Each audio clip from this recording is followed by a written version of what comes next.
বন্ধুরা, আসসালামু আলাইকুম। যখন নতুন সরকার গঠন হলো, আমরা নতুন করে একটি দেশ পেলাম, নতুন করে পেলাম। ৭১-এর মহান স্বাধীনতা যুদ্ধের মধ্য দিয়ে আমরা যে বাংলাদেশকে অর্জন করেছিলাম, যে সমস্ত লক্ষ্য আদর্শকে সামনে রেখে এই বাংলাদেশের ৭.৫ কোটি মানুষ যুদ্ধ করেছিল, কেউ অস্ত্র হাতে, কেউ অস্ত্রকে মনের মধ্যে ধারণ করে। আমরা সেই কাঙ্ক্ষিত কোনো কিছুই পাইনি, বিশেষ করে আওয়ামী দুঃশাসনের সেই 17.5 বা 15.5 বছর। এখন অগাস্টের 8 তারিখে নতুন সরকার, অগাস্টের 8, 2024 নতুন সরকার, অন্তর্বর্তীকালীন সরকার ক্ষমতা গ্রহণ করার পর, আমি ক্ষমতা বলবো না, দায়িত্বভার গ্রহণ করার পর ওনারা অনেক কিছু শুরু করেছেন, অনেক কিছু করছেন, যা কিছু করছেন ভালো করছেন। তবে যেটা ওনাদের সবচেয়ে বেশি করণীয় ছিল সেটা হচ্ছে নির্বাচন। একটি অবাধ, সুষ্ঠু, সবার জন্য গ্রহণযোগ্য নির্বাচন যদি ওনারা দিয়ে যত তাড়াতাড়ি চলে যেতে পারতেন, আর কোন কোন সেক্টরে কী কী রিফর্ম করতে হবে এর একটা মোটামুটি খসড়া ওনারা প্রণয়ন করে দিয়ে যেতে পারতেন, তারপরে নির্বাচিত সরকার আমার মনে হয় সংসদে বসে সব ঠিক করতে পারত।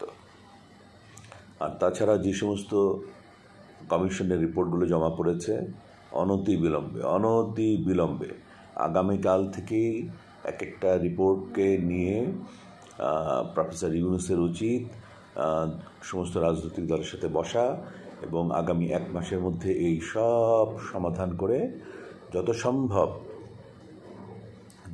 সম্ভব আগামী 6 থেকে 7 মাসের মধ্যে আপনারা নির্বাচন দিয়ে দেন। আপনারা ক্ষমতা থেকে যদি সম্মান নিয়ে চলে যেতে পারেন, আমরা নিজেদেরকে সম্মানিত বোধ করব। কারণ আপনার এই ইন্টারিম গভর্নমেন্টে এরকম বেশ অনেক ব্যক্তি রয়েছেন যাদের সাথে আমার ব্যক্তিগত পরিচয় রয়েছে, কিন্তু তাদের কার্যকলাপ কেন জানি না মুখ থুবড়ে পড়েছে। কেন মুখ থুবড়ে পড়েছে এটা নিয়েও পরে এক সময় বেরোবে। আর আপনারা নির্বাচিত সরকার যে সমস্ত অনেক কাজ করছেন, যেগুলোর জবাবদিহি কিন্তু একদিন আপনাদের করতে হবে, যে আসলেও আপনারা এগুলো করতে পারেন কিনা, বা যেগুলো করেছেন তার কতখানি বৈধ। এখন আমি একটি ভেরি ইম্পর্ট্যান্ট আমার জন্য কনসার্ন যেটা, এবং আমার মতো হাজারো সরকারি কর্মকর্তার যেটা কনসার্ন, সেটা নিয়ে কথা বলতে চাচ্ছি। আমাদের চাকরি জীবনের শেষ 5, 7, 10, 15 বছরে আমাদের উপরে যেভাবে স্ট্রিম রোলার চালানো হয়েছে, আমাদেরকে পদোন্নতি বঞ্চিত রাখা হয়েছে বছরের পর বছর। আমার 2 ধাপ নিচে যারা আমারই আন্ডারে চাকরি করেছে, আমি দেখলাম যে আমি যখন জয়েন্ট সেক্রেটারি তখন তাদেরকে দেখেছি সিনিয়র অ্যাসিস্ট্যান্ট সেক্রেটারি, তারা ডেপুটি সেক্রেটারি হলো, তারা জয়েন্ট সেক্রেটারি হলো, তারা এডিশনাল সেক্রেটারি হলো, তারা সেক্রেটারি হলো, তারা সিনিয়র সেক্রেটারি হলো।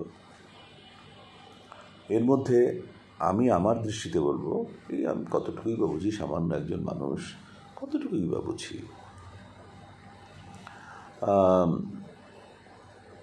জয়েন্ট সেক্রেটারি পর্যন্ত যাওয়ার মতো উপযুক্ত 80% কর্মকর্তা ছিল, this is true. Additional secretary পর্যন্ত যাওয়ার মতো যারা গেছে তারা 50% ছিল। সচিব পর্যন্ত যাওয়ার যোগ্যতা যারা হয়েছে তাদের মধ্যে 15% বা 20% সচিব হবার যোগ্য ছিল। আর সিনিয়র সেক্রেটারি যারা হয়েছেন তাদের ব্যাপারে আমি কথা বলতে চাই না। This is so much a political position, ওখানে কোনো কথা বলে লাভই বা কী হবে। সিনিয়র সেক্রেটারি হয়েছেন, ওনারা তো এডিশনাল সেক্রেটারি হতে পারতেন না, জয়েন্ট সেক্রেটারি হতে পারতেন না। আমার দৃষ্টিতে, আমি সম্পূর্ণ আমার ব্যক্তিগত কথা বলছি।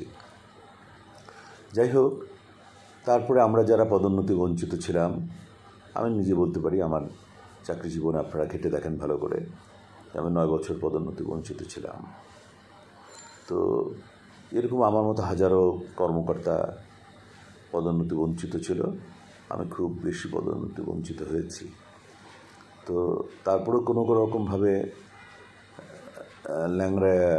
ল্যাংড়ায়া বলে না, ল্যাংড়ায়া মানে খোড়া অবস্থায় কোনো রকমে একটা সম্মানজনক পদে যে আমি রিটায়ারমেন্টে গেছি। আমাদের এই সমস্ত তারা সরকারিভাবে আমাদেরকে আবেদন করতে বলেছে আজ থেকে 5 মাস আগে। আমরা বিপুল উৎসাহে হাজার হাজার কর্মকর্তা সেই সমস্ত আবেদন করেছি। আবার অনেকে করতে পারেননি, যারা মারা গেছেন, অনেকে মানসিক শারীরিকভাবে অসুস্থ হয়ে পড়েছে, তারাও আবেদন করতে পারেনি। তা আমরা যারা আবেদন করেছি সেইগুলো কিন্তু 2 মাসের মধ্যে সমস্ত আবেদন রিভিউ করে একটা স্পেশাল কমিটির মাধ্যমে অতি গোপনে, আমরা জানি না কে কী হয়েছেন, আমাদেরকে সে পদোন্নতি দিয়ে আর্থিক ভাবে যেভাবে আমরা ক্ষতিগ্রস্ত হয়েছি, সামাজিকভাবে ক্ষতিগ্রস্ত হয়েছে, ওটা পদোন্নতি প্রদানের মাধ্যমে আমাদেরকে পুষিয়ে দেওয়ার কথা ছিল। কী বা টাকা পয়সা এখানে রিলেটেড, কতটুকুই বা, এখানে তো আমাদের সম্মানটাই বড়, আমাদের সম্মানটাই সবচেয়ে বড়, অর্থটা তো বড় নয়। এখানে 2-3 জন সাংবাদিক আমার খুব পছন্দের, ওনারা কেন যে ওনারা এরকম নেগেটিভ কথাবার্তা বললেন, আমি ভীষণ দুঃখ পেয়েছি। যার যাতনা সেই সয়। আমরা কি এরকমভাবে যে আমার 5 বছরের জুনিয়র, তাকে আমি স্যার বলেছি, বারবার বলতে হয়েছে। এই ধরনের দুঃখগুলো যারা চাকরি জীবনের ভিতর দিয়ে গেছে তারা বোঝে। আমি চাকরি ছাড়া করব কি? আমি চাকরিটা ছেড়ে দিয়ে কি করব? গান বাজনা করব? আমার না গান বাজনা করার শখ আছে, কণ্ঠ আছে, ইচ্ছে আছে, তৌফিক আছে, বাকি হাজারো কর্মকর্তা সেটা আছে? এই যে এত কারাপশনের কথা দেখছেন, এগুলো তো এই আওয়ামী দুঃশাসনের ফসল। ওদেরকে দিয়ে সবাইকে বিচার করা ঠিক হবে না। আর এখনও এই ইন্টারিম গভর্নমেন্ট, এই উপর থেকে senior secretary, additional secretary, joint secretary, এই সব বাদ দিচ্ছে না কেন? আমার মতো কথা বলতে পারে, চোখে দেখে, কানে শুনে, হাঁটতে পারে, এরকম হাজারো কর্মকর্তা রয়েছে এখনও। আমার চেয়ে অনেক জুনিয়র কর্মকর্তারাও রয়েছে যারা সৎ, ভালো, আদর্শবান। তারা বিএনপি করুক আর না করুক, অন্তত আদর্শ নিয়ে চলে, একটা চেতনা আছে, সততা আছে, মানুষের জন্য প্রাণ কাঁদে। এরকম লোকজনকে দিয়ে আপনারা উপরের পদগুলো পূরণ করুন, এবং যেখানে যেখানে পদ পূরণ করার প্রয়োজন সেখানে করুন। বিডিআরে যারা রিলিজ পেয়েছে অনতিবিলম্বে তাদের রিইনস্টেট করেন। আরও হাজারো বিডিআর নেন, সৈনিক নেন, সরকারের হাজার লক্ষ পদ পড়ে আছে, সেগুলো পূরণ করেন।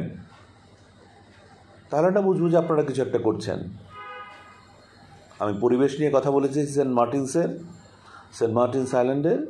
আমি আবার বলবো, বিকজ সেন্ট মার্টিনস আইল্যান্ড নিয়ে আমার অনেক সুন্দর স্মৃতি, অনেক দুঃখের স্মৃতিও জড়িয়ে রয়েছে, আমার জীবন মরণের স্মৃতিও জড়িয়ে রয়েছে, আমার এক অনাবিল আনন্দের স্মৃতি জড়িয়ে রয়েছে, অনেক অনেক স্মৃতি। তো সেগুলো নিয়ে আরেক সময় বলবো। তো তখন আমাদের পরিবেশ মন্ত্রী রেজওয়ানা, পরিবেশ মন্ত্রী বললাম মানে পরিবেশ উপদেষ্টা রেজওয়ানা, আশা করি দুঃখ পাবেন না, এটা আপনার বিরুদ্ধেই যাবে, আমাকে বলতেই হবে। এরকম একজন করে বলবো, আপনারা কেউ দুঃখ নেবেন না, এটা ব্যক্তি পর্যায়ে কোনো কথা না, এটা সরকার পর্যায়ে কথা হচ্ছে। আমার এই ভিডিওটি আপনারা শেয়ার করলে আমি খুব খুশি হব, এবং আমরা যারা পদোন্নতি বঞ্চিত ছিলাম আমাদের এগুলো ফিরিয়ে দিয়ে আমাদের সামাজিকভাবে আমাদের সেই সম্মানটা ফিরিয়ে দেওয়া হোক, আমরা সেই প্রত্যাশা করছি। আর আমি ভাবছি যে পিনাকি ভট্টাচার্য, মাসুদ করিম, ওনারা যারা রয়েছেন, আমার ভালো লাগে, কারণ ওনাদের মতো সেন্সেবল লোক এটা এগেনস্ট এইভাবে কথা বললেন, আমি বিস্মিত হয়েছি। আসলে মানুষ চেনা বড় দায়, আর ওই সমস্ত ভাষণে অনেক কথা বলা যায়, উত্তেজিত করা যায়, অনেক নির্দেশনা দেওয়া যায়। আর টেবিলে চেয়ারে বসিয়ে দিলে তখন বোঝা যায়, কারণ আপনাদের মতো লোকজনই বসেনি, আপনাদের মতো লোকজনই তো বসেছে, বরং আপনাদের থেকে অনেক ভালো লোকজন বসেছে, তাদেরকে আপনারা ল্যাংটা করে দিচ্ছেন। ল্যাংটা করা করে ছাড়েন, ক্রিয়েটিভ কথা বলেন, দেশের মঙ্গলের উন্নয়নের কথা বলেন, সেগুলো দেশের জন্য কাজে লাগবে।